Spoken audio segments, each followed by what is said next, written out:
Dominasi Barat katanya tak tersentuh, tapi sekarang puingnya justru dipamerkan. Drone jatuh, rudal dicegat, bahkan teknologi canggih yang dulu rahasia kini disebut-sebut siap dibongkar. Tapi ini kemenangan nyata atau cuma panggung propaganda? Karena di balik setiap klaim spektakuler, selalu ada satu hal yang disembunyikan.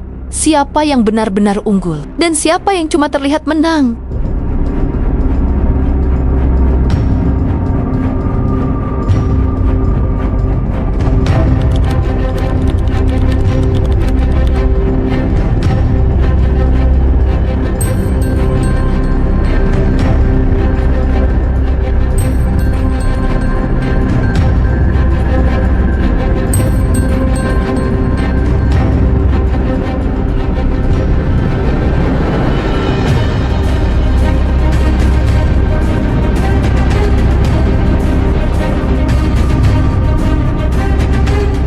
Dominasi Barat akhirnya runtuh di tangan teknisi Iran. Senjata yang seharusnya menghancurkan kini justru siap direkayasa ulang untuk menyerang balik. Ini karena Iran berhasil merampas alutsista milik Amerika Serikat Israel. Dan ironisnya sebagian justru berakhir sebagai pajangan, bukan di pangkalan militer, tapi di etalase kekuatan yang dipamerkan ke publik. Rekaman yang beredar memperlihatkan drone dan puing senjata canggih yang diklaim berhasil ditembak jatuh. Bahkan ada laporan klaim bahwa beberapa unit seperti drone Airmas berhasil diamankan dalam kondisi utuh.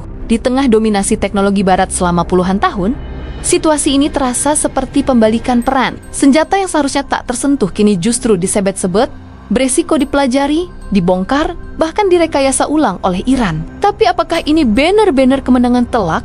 Atau sekadar perang narasi yang dibesar-besarkan? Inilah alutsista Amerika Serikat Israel yang dihancurkan dan disita Iran bagian keempat. Sejak operasi True Promise 4 dimulai, pola strategi Iran langsung terlihat berubah drastis hingga hari ini. Dalam 4 hari awal, ratusan rudal balistik, jelajah, dan ribuan drone diluncurkan secara bertahap. Awalnya masif untuk membanjiri pertahanan lawan, namun beralih ke dominasi drone murah. Strategi ini diperkuat dengan konsep Decentralized Mosaic Defense, di mana unit militer tersebar dapat bertindak mandiri. Tanpa komando pusat, membuat Iran sulit dilumpuhkan sekaligus menekan biaya perang pihak lawan.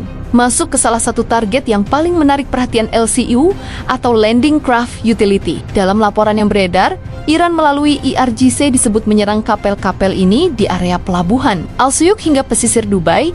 LCU sendiri bukan kapal biasa. Ini adalah truk laut militer yang dirancang untuk mengangkut tank, kendaraan tempur hingga ratusan pasukan langsung ke pantai. Dengan panjang sekitar 41 meter, daya angkut hingga 140 ton, dan kemampuan beroperasi mandiri sampai 10 hari. Kapal ini menjadi tulang punggung logistik operasi amfibi Amerika. Dalam serangan yang disebut sebagai gelombang ke-84, muncul klaim bahwa N-unit LCU berhasil dihantam rudal balistik dan drone dengan 3 diantaranya tenggelam dan sisanya terbakar. Nah, jika benar ini bukan sekadar kerusakan aset, tapi gangguan serius pada jalur distribusi pasukan dan perlengkapan militer, apalagi LCU sering digunakan untuk operasi cepat di wilayah pesisir yang sensitif. Hancurnya radar peringatan dini mengubah permainan secara drastis. Waktu respon yang sebelumnya 5-15 menit, kini menyusut jadi hanya 1-2 menit. Ada klaim bahwa ini membuat sistem intersepsi kewalahan, memperbesar peluang tembusnya rudal. Dampaknya bukan hanya teknis, tapi juga tekanan psikologis dan melemahnya koordinasi pertahanan regional. Masuk ke target berikutnya yang jauh lebih sensitif FIDZO itu, khususnya varian FA-18 Super Hornet milik Angkatan Laut Amerika. Pesawat ini dikenal sebagai tulang punggung serangan udara, mampu menjalankan misi tempur, pengintaian, hingga serangan presisi dalam satu platform. Dengan kecepatan supersonik, radar canggih, dan sistem avionik modern, F-18 selama ini dianggap sulit disentuh, apalagi oleh sistem pertahanan darat jarak dekat. Namun, dalam beberapa rekaman yang beredar, situasinya tampak berbeda. Situasi insiden di wilayah Kabahar memperlihatkan momen ketika rudal bahu atau main pads ditembakkan ke arah jet yang terbang rendah. Ada klaim bahwa rudal tersebut mengenai bagian pesawat, bahkan terlihat serpihan yang terlepas dari badan F-18 saat terkena dampak. Sementara sumber lain menyebut jet tersebut berhasil kembali namun mengalami kerusakan. Berikutnya kita masuk ke target yang jarang disorot, tapi justru jadi nyawa operasi udara KC-135 Stratotanker. Pesawat ini berfungsi sebagai pengisi bahan bakar di udara, memungkinkan jet tempur seperti F-18 terbang lebih jauh dan lebih lama. Tanpa tanker ini, jangkauan dan durasi misi langsung terpangkas. Dalam laporan yang beredar, Iran disebut menyerang pangkalan Prince Sultan di Arab Saudi. Dari citra satelit muncul klaim bahwa 3 KC-135 hancur dan beberapa lainnya rusak berat akibat hantaman rudal balistik seperti Emad, Ghadar, dan Kebar Shekan. Jika benar, ini bukan sekadar kehilangan aset, tapi pukulan langsung ke sistem logistik udara Amerika. Lalu ada drone yang sering jadi mata di langit, yaitu Hermes ke-450 UAV buatan. Israel ini dikenal sebagai platform pengintaian utama dengan kemampuan terbang lebih dari 20 jam, membawa sensor elektroid, inframerah, hingga radar untuk memantau pergerakan target secara real dengan panjang sekitar 6 meter dan bentang sayap 10,5 meter. Drone ini cukup kecil, tapi sangat efektif untuk operasi intelijen. Klaim bahwa satu unit RMS 450 berhasil ditembak jatuh di atas Teheran menggunakan rudal permukaan ke udara, diduga tipe KM ke-118. Nah, jika benar, ini menunjukkan bahwa sistem pertahanan Iran mampu menjangkau dan mengunci UAV yang biasanya beroperasi di ketinggian menengah dan relatif aman. Masuk ke level yang lebih tinggi, kita bahas Ian, drone raksasa andalan Israel yang juga dikenal sebagai Heron TV.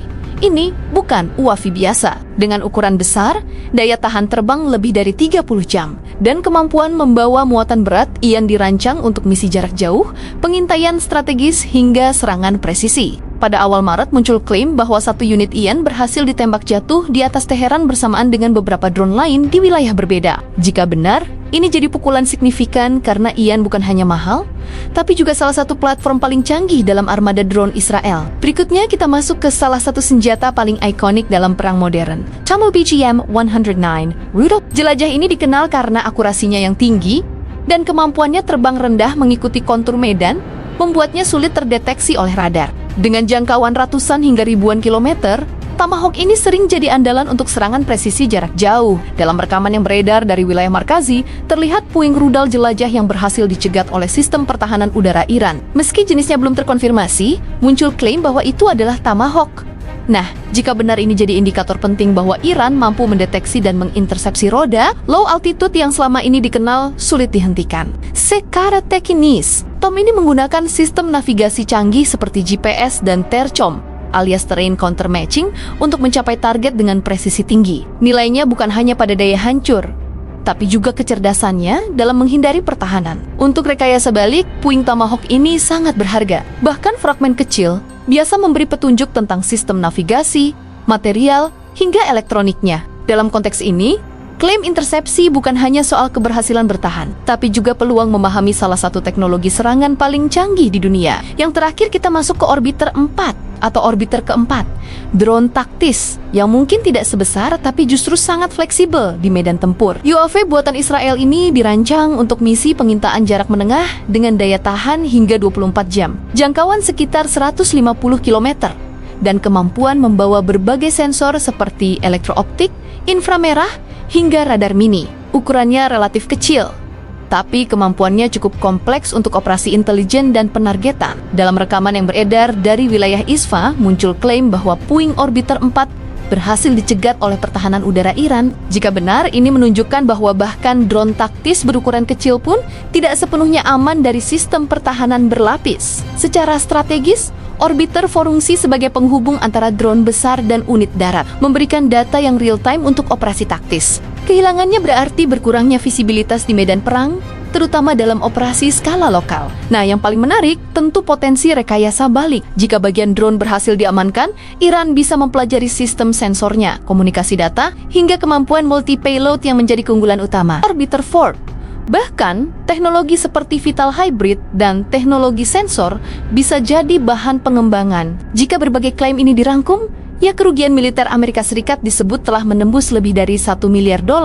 dengan puluhan pesawat dan drone rusak atau hancur. Mulai dari F-15, MQ-9 Reaper hingga KC ke-135, ini bukan sekadar angka, tapi sinyal tekanan serius pada kemampuan operasional. Dalam skenario akhir, konflik bisa berujung pada perang berkepanjangan yang menguras logistik, atau justru memaksa negosiasi karena biaya yang terus membengkak. Namun, ada juga kemungkinan lain eskalasi jadi lebih luas, di mana kedua pihak mempertaruhkan segalanya dan hasil akhirnya bukan lagi soal siapa yang menang atau kalah, tapi siapa yang paling lama bertahan. Ketika klaim demi klaim bermunculan, satu hal yang mulai terlihat adalah pola bahwa apa yang ditampilkan ke publik belum tentu sama dengan apa yang benar-benar terjadi di lapangan. Islamic Revolutionary Guard Corps misalnya sangat paham bahwa setiap puing drone, setiap serpihan rudal, bahkan setiap rekaman grainy yang beredar itu bukan sekadar bukti teknis, tapi alat propaganda yang nilainya bisa lebih mahal dari senjatanya sendiri. GCC Lane United States Department of Defense dan Israel Defense Forces juga tidak tinggal diam. Mereka jarang membenarkan,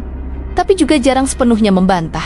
Kenapa? Karena dalam perang informasi, ketidakjelasan justru adalah senjata. Dan disinilah mulai terasa ironi besarnya. Ketika publik sibuk menghitung berapa drone yang jatuh, berapa jet yang rusak, dan berapa miliar dolar yang hilang, para perancang strategi justru menghitung sesuatu yang jauh lebih dingin.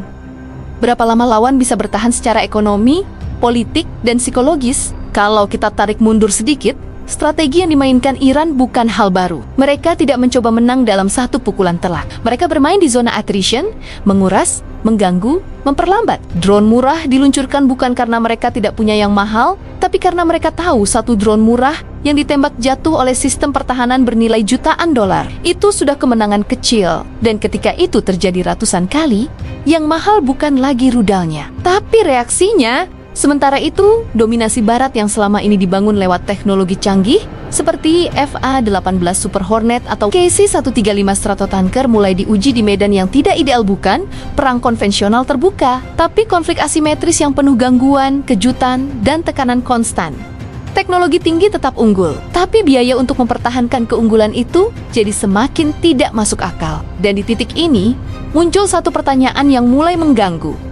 Apakah benar dominasi Barat sedang runtuh? Atau justru ini hanya fase adaptasi dari medan perang yang berubah?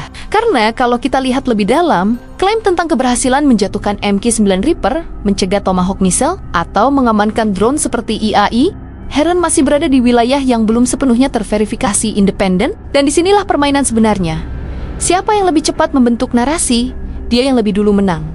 Setidaknya, di mata publik, lebih jauh lagi, potensi reverse engineering yang sering disebut-sebut juga tidak sesederhana membongkar mesin, lalu menyalinnya. Teknologi militer modern bukan Lego yang bisa dirakit ulang begitu saja. Ada enkripsi, ada sistem yang sengaja didesain untuk hancur sendiri. Ada komponen yang tidak akan berfungsi tanpa ekosistemnya.